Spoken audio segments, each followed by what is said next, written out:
네, 오늘 비가 왔습니다.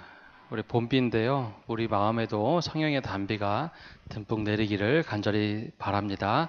우리 옆에 분들과 인사 나누겠습니다. 은혜를 사모합시다.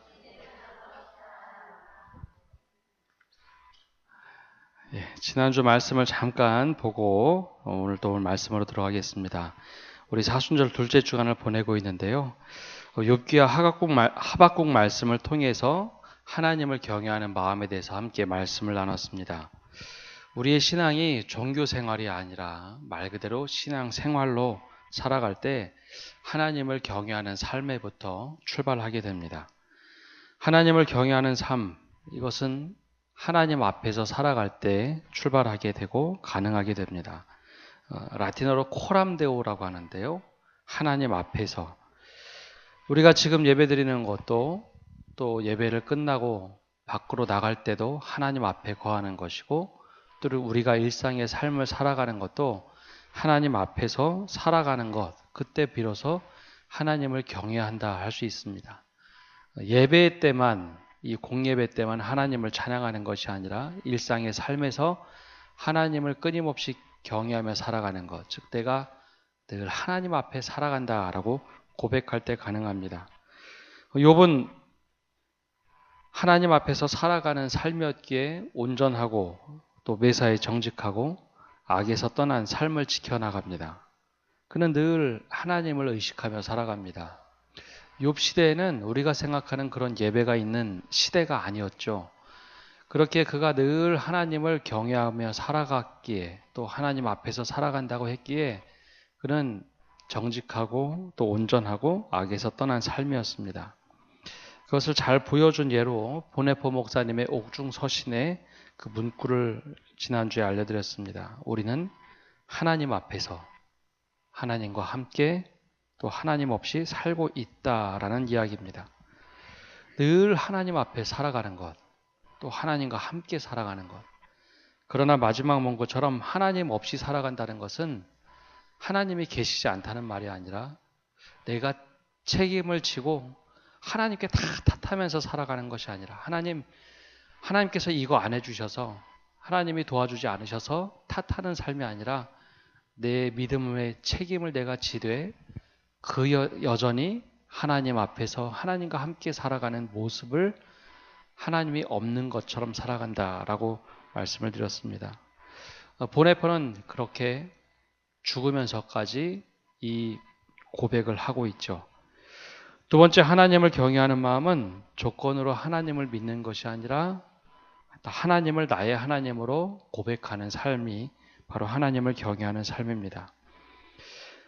우리가 하나님을 믿는다고 하지만 우리 스스로 돌아보면 참 조건부로 믿는 것들이 많습니다. 하나님 이거 해주시면 내가 이거 하겠습니다.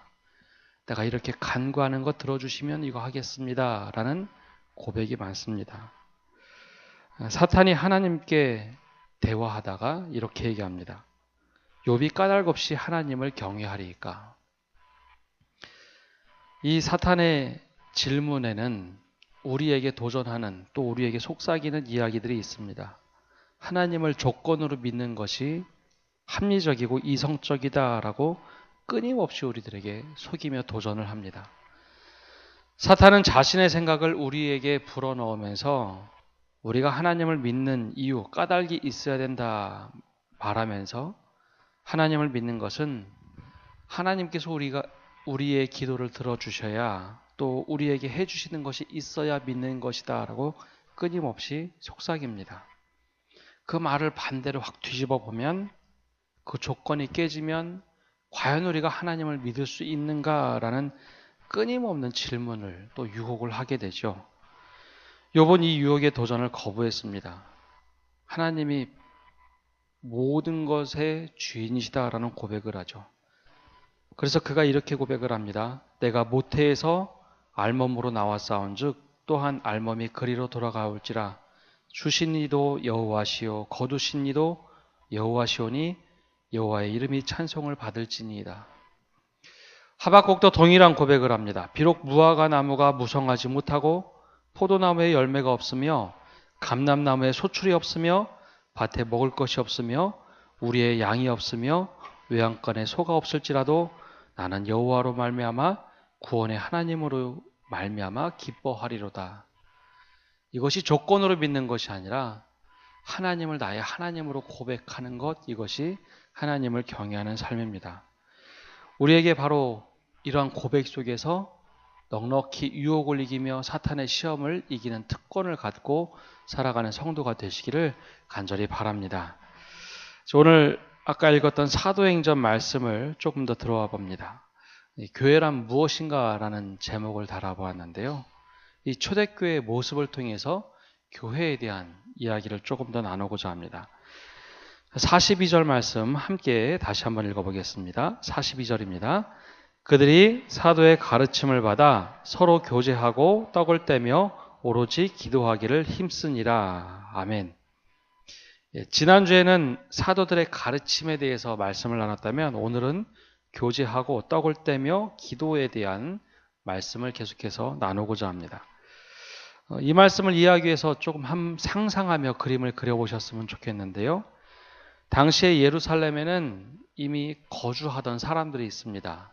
고대 요세푸스라는 학자나 그런 글들을 보면 약 5만 명에서 8만 명 정도가 예루살렘에서 살았다라고 이야기를 합니다. 어느 정도 인구인지 가늠이 안 되시죠? 그래서 찾아보니 중구 인원이 약 7만 5천 명 정도 된다고 합니다. 중구에 사는 사람들 인구 정도가 예루살렘에 살고 있었죠. 그런데 이 절기가 되면 대단히 많은 사람들이 절기를 지키기 위해서 몰려옵니다.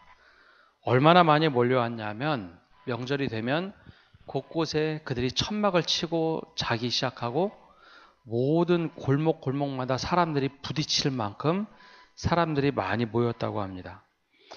너무나 많이 모여서 예루살렘 거주하던 사람들은 민박을 내주는데 이 무료로 민박을 내주면서 돈을 받지 않았다고 합니다. 그 돈을 받으면 너무 많은 것을 제공해야 되니 부담스러웠고, 또 하나는 예배 드리러, 즉 절기를 지키러 왔으니 그냥 무료로 공급을 해주죠.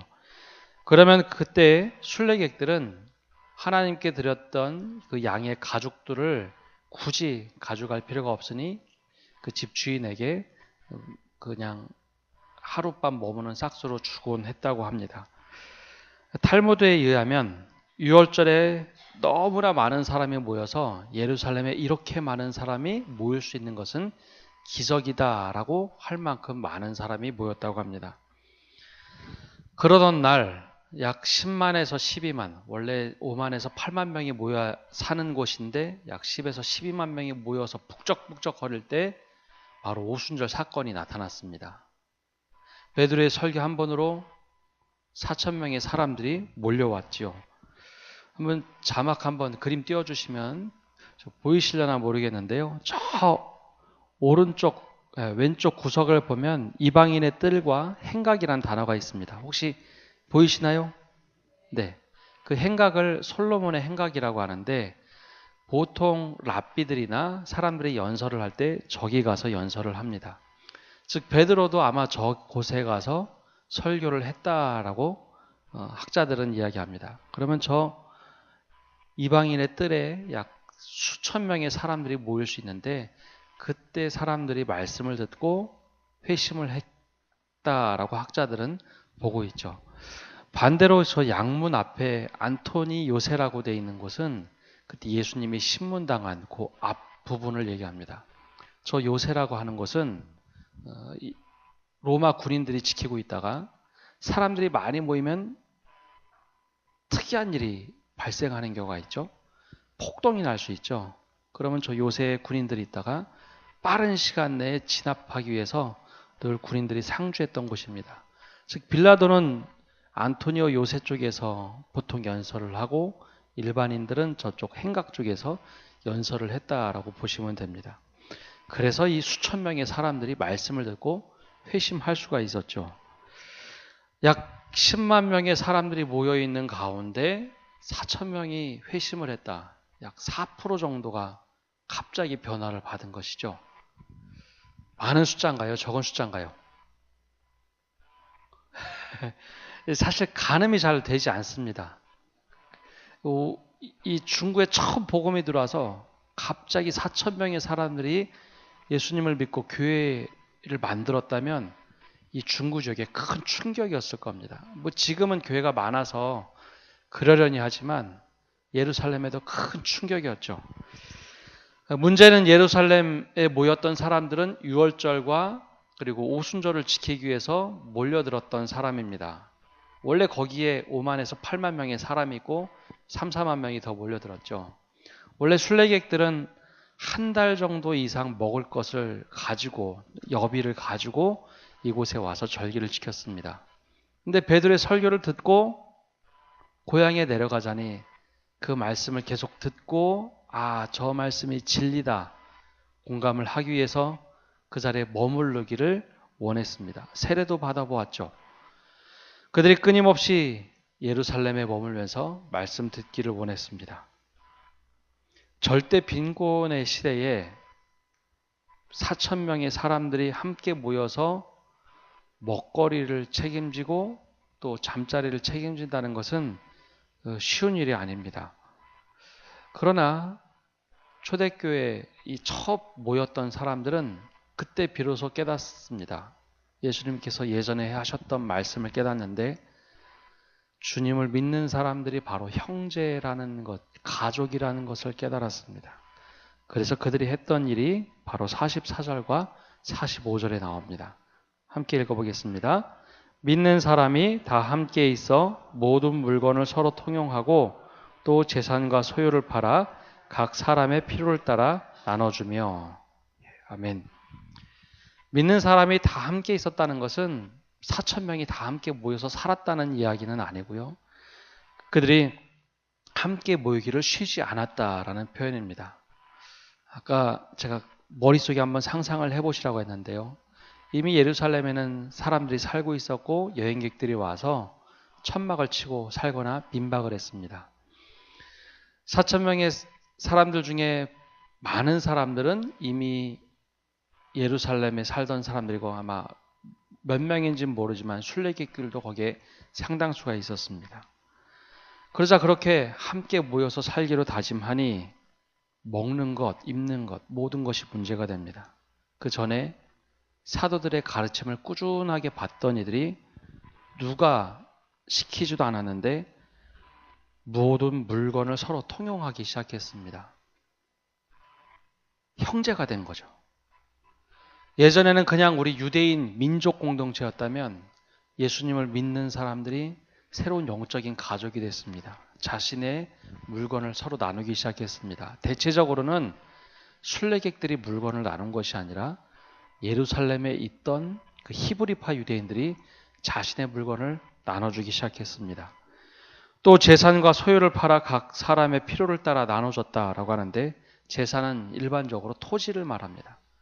자신의 토지와 집을 팔아서 그리고 소유라는 것은 그 외에 자신이 소유하고 있는 것을 팔아서 각 사람의 필요를 따라 나눠줬다. 이 이야기는 이 순례객, 즉 외부에서 왔던 디아스포라 유대인들에게 필요를 따라 나눠주기 시작했습니다. 이유는 간단합니다. 그 순례객들이 사도들의 가르침을 받고자 그 자리에 머물러 있었기 때문입니다. 새로운 영적인 가족 공동체가 태어난 것이죠. 잠자리를 제공해주고 먹을 것을 함께 나누었습니다. 근데 이것이 하루 이틀에 끝난 것이 아니라 수주간, 몇 개월간 지속이 됐다라는 것이죠. 그러니 순례객에게도 돈이 다 떨어졌고 그들과 함께 말씀을 듣고자 하니 예루살렘에 있던 거민들이 자신의 소유와 재산을 팔아서 나눠주기 시작합니다. 4개의 복음서, 즉 사복음서에 동일하게 나타나는 단 하나의 예수님 기적 사건이 있습니다. 원래 성경에는 수많은 기적들이 나오는데 예수님께서 베푸셨던 기적이 마태, 마가, 누가, 요한복음에 다 동일하게 나오는 것은 단 하나입니다. 바로 오병이어의 기적입니다. 예수님께서 오병이어의 기적을 베푸실 때 제자들은 그 이야기를 이 사람 많은 사람들에게 먹을 것을 나눠주라 했을 때 돈 계산을 먼저 한 사람들입니다. 주님이 이거 말도 안 됩니다. 얼마나 많은 돈이 필요한데 이거 되지도 않습니다. 빨리 집에 가서 밥 먹고 오라고 하죠. 그때 예수님께서는 그 굶주린 사람들을 불쌍히 여기시며 그때 한 아이가 물고기 2마리와 보리떡 5개를 가져오면서 그것을 축사하시면서 나눠주고 먹게 하셨죠.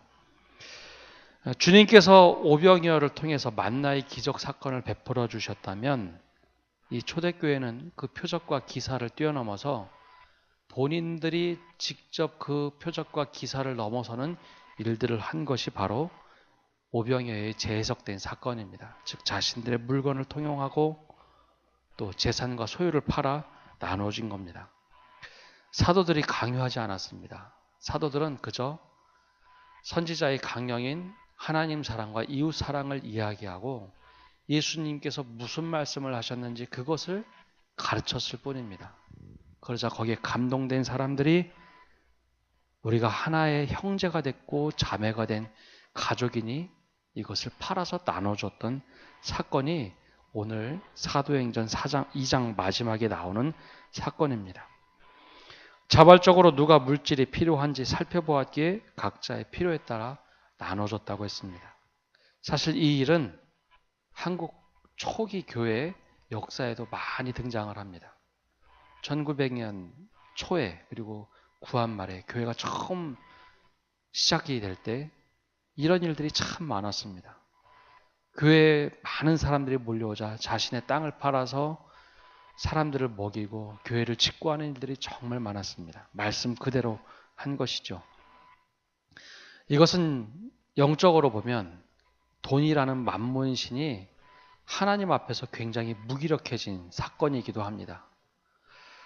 다들 이 당시만 하더라도 예수님의 제자들도 오병이어의 사건 때만 불과 몇 년 전만 하더라도 먹을 것을 나눠준다라고 하면 이거 말도 안 되는 일입니다 했던 사건이었는데 바로 이것을 뛰어넘는 일이 생겼습니다. 더군다나 4,000명도 거의 동일한 숫자입니다. 예수님은 단 하루 식사를 제공했다면 초대교회 교인들은 이 사건을 끊임없이 자기들의 삶 속에서 꾸준하게 몇 개월을 지속했다라는 겁니다. 초대교회는 단지 친교만을 위한 교제, 즉 경제적으로 도와주는 그런 사람들은 아니었습니다. 즉 교제라고 해서 친교만 했던 것이 아니라 경제력으로 끊임없이 도와주는 이 코이노니아의 삶을 살았죠. 바로 이것이 교제를 했다라는 의미입니다. 또한 떡을 뗐다라는 말씀이 42절에 나옵니다. 그리고 또 46절에도 나오는데요. 46절 함께 읽어보겠습니다. 날마다 마음을 같이하여 성전에 모이기를 힘쓰고 집에서 떡을 떼며 기쁨과 순전한 마음으로 음식을 먹고. 아멘. 날마다 마음을 같이하여 성전에 모이기를 힘썼다라고 합니다. 근데 이 성경을 읽으실 때 우리가 시대와 시간의 흐름에 따라 이게 상황이 자꾸 바뀌는데 그것이 조금 헷갈릴 때가 있습니다. 예, 사도들이 처음 복음을 전하고 사람들이 복음을 듣고 교회가 시작될 때만 하더라도 유대교와 기독교는 구분이 되지 않던 시대입니다. 원래 그리스도인들이 모인 곳은 교회라고 생각을 하시지만 교회가 아니라 처음에는 성전에 모였습니다. 아까 그림에 보였을 때 안뜰이란 곳에 모여서 베드로는 말씀을 가르치기 시작을 했죠. 매번마다 사람들이 막 모이기 시작했습니다. 성전에 모여서는 바로 말씀을 듣기 시작했고 또 하나의 모임이 있었는데 바로 집에서는 떡을 뗐다. 그리고 기쁨과 순전한 마음으로 음식을 먹었다라고 얘기합니다. 성전에 모였던 시대는 기독교하고 유대교가 분리되지 않았던 또 박해의 시대도 있지 않았던 시대입니다. 놀라운 것은 불과 몇 주 전만 하더라도 사도들은 잡혀갈까 두려워 떨던 사람들입니다. 예수님도 부인하던 사람들이죠. 그런데 성령의 임재함과 함께 굉장한 담대함이 생겨서 이제는 성전에 들어가서 말씀을 가르치던 사람으로 바뀌었다는 것이죠. 성령께서 함께 하시면 우리가 바뀌게 돼 있습니다. 담대한 마음이 있고, 그리고 누구에게나 내가 만난 하나님을 증거할 수 있는 담담이 생기죠. 이것이 사도들의 큰 변화였습니다. 그러자 날마다 마음을 같이하여 성전에 모이기를 힘쓰게 되죠. 또 집에서 떡을 떼며 기쁨과 순전한 마음으로 음식을 먹었다 했습니다. 이 집에서 떡을 떼며 기쁨과 순전한 마음으로 음식을 먹고라는 말은 좀 해석이 필요한데요. 왜 갑자기 집에서 모였을까라는 겁니다. 다 같이 말씀을 전하는 곳에 모인 곳은 성전이지만 이것을 각자 집에 사람들을 데리고 와서 먹으면서 식사를 하면서 이야기를 나누는 것, 집에 가서 재워주고 했던 것이 바로 집에서 떡을 떼며 기쁨과 순전한 마음으로 음식을 먹고라는 말씀입니다. 또 하나의 말씀은 떡을 뗀다라는 것은 성찬식을 말합니다. 주님께서 직접 제자들에게 하셨던 예식이 있는데 그 말씀이 고린도전서 11장 23절부터 26절에 나오는데요. 우리가 늘 성찬식 할 때 읽는 말씀입니다. 제가 한번 읽어보겠습니다. 내가 너희에게 전한 것은 주께 받은 것이니 곧 주 예수께서 잡히시던 밤에 떡을 가지사 축사하시고 떼어 이르시되 이것은 너희를 위하는 내 몸이니 이것을 행하여 나를 기념하라 하시고 식후에 또한 그와 같이 잔을 가지시고 이르시되 이 잔은 내 피로 세운 새 언약이니 이것을 행하여 마실 때마다 나를 기념하라 하셨으니 너희가 이 떡을 먹으며 이 잔을 마실 때마다 주의 죽으심을 그가 오실 때까지 전하는 것이니라. 아멘. 유일하게 신약 성경, 특히 서신서에 주님께서 직접 명한 것이다. 주님께서 직접 주께 받은 것이다 라는 말씀이 바로 이 말씀입니다. 주께서 직접 나를 기념하라 라고 하셨던 것이 주님의 만찬, 즉 성만찬입니다. 마지막 주간 제자들과 함께 마지막 최후의 만찬을 하셨던 그때 이 제정의 말씀을 알려주셨죠. 이것은 나를 기념하는데 주님께서 오실 때까지 그의 죽으심과 부활을 증거하라 라는 것입니다. 이 성찬은 카톨릭과 로마 카톨릭과 개신교의 이해가 좀 다릅니다. 로마 카톨릭은 사제가 성찬을 차려놓고 기도를 하면 이 떡과 잔이 포도주가 실제 예수님의 살과 피가 된다라고 하는 화채설로 이해를 합니다. 네, 우리 개신교는 이것이 실제 주님의 떡과 피라고 이야기하지 않고 영적으로 이 위에 임한다라고 말을 합니다. 영적으로 이 위에 임한다. 그래서 카톨릭은 지금 포도주를 잘 주지 않습니다. 흘리면 안 되거든요. 교리적으로.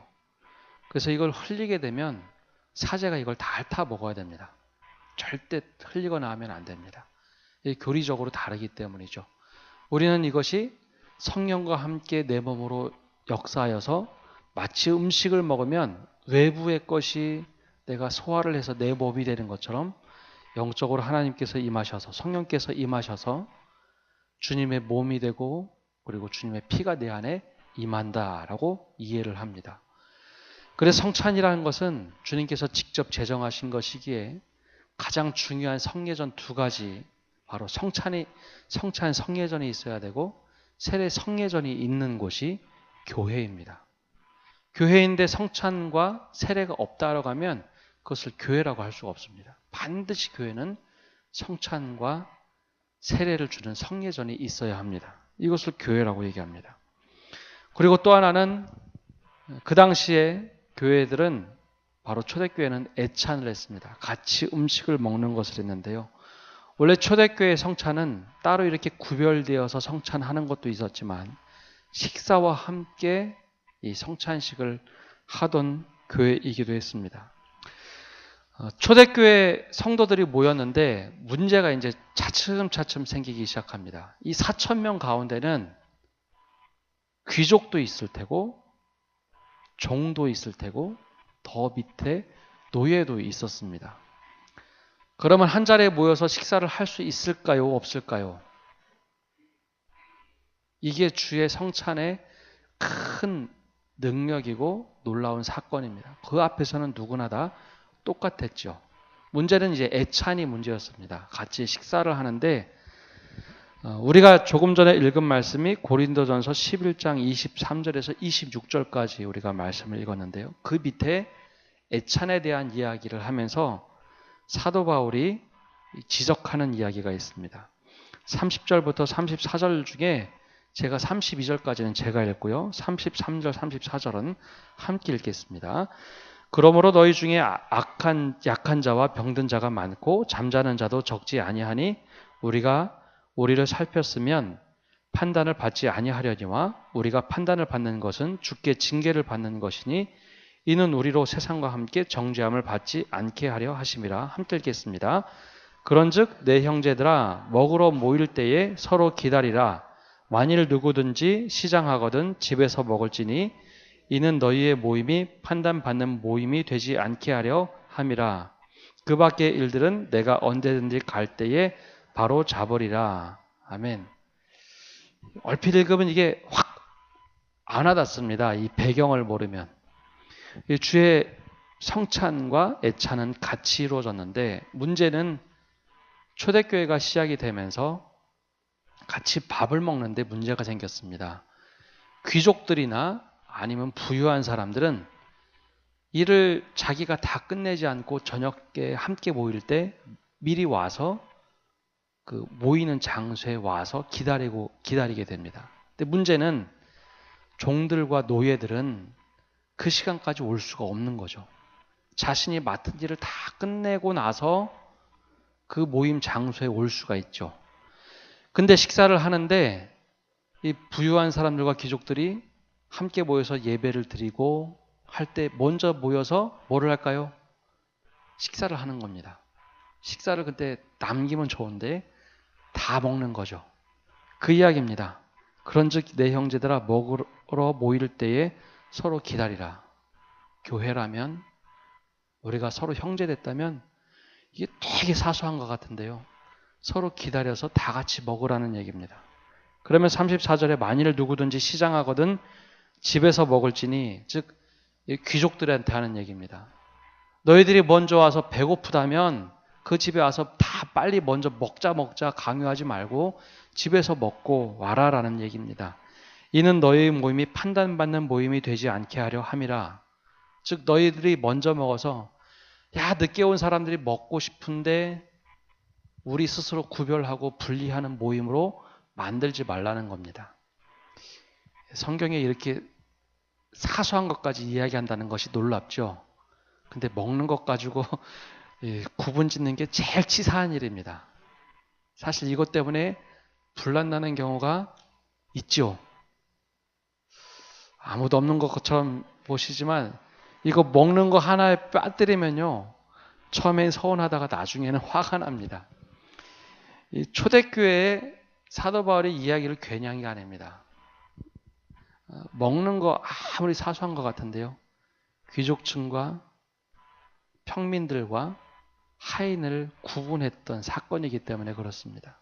주 안에서는 모두가 다 하나고 형제인데 왜 너희가 판단을 받는 모임이 되어버렸느냐라는 이야기입니다.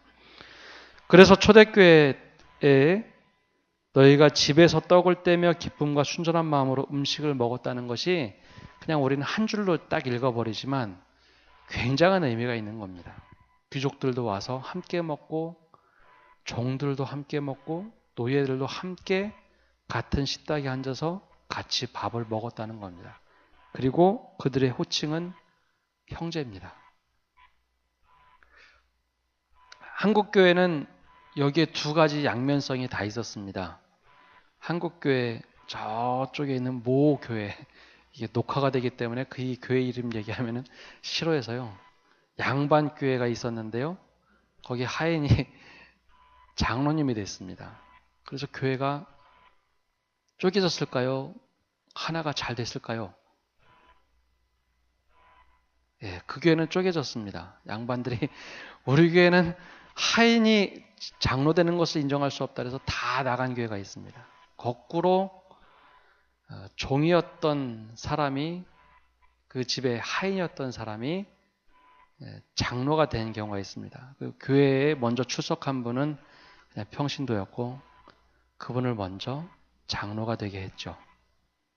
위대한 교회도 있었습니다. 똑같이 예수를 믿었는데 양반이 있었고 종이 있었는데 그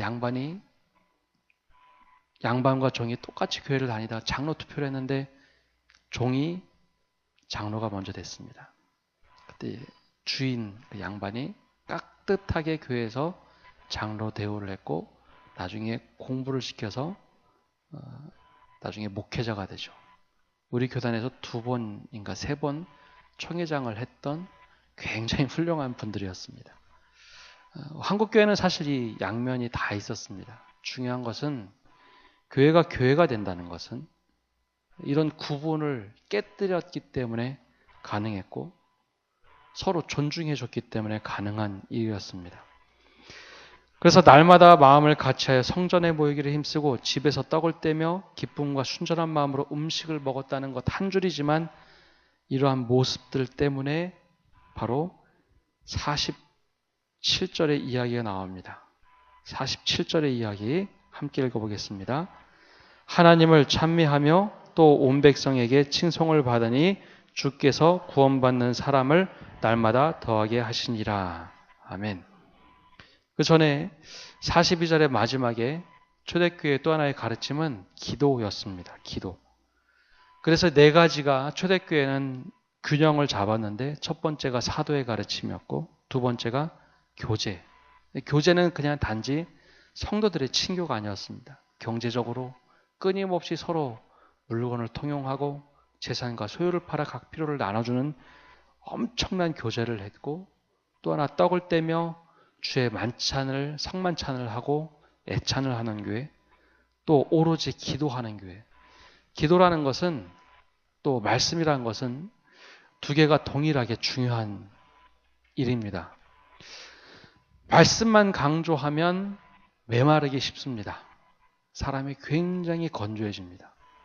기도만 강조하면 공허할 수 있습니다. 무언가 채워지는 것 같은데 그것이 공허할 수 있습니다. 그래서 말씀과 기도는 늘 같이 가야 합니다.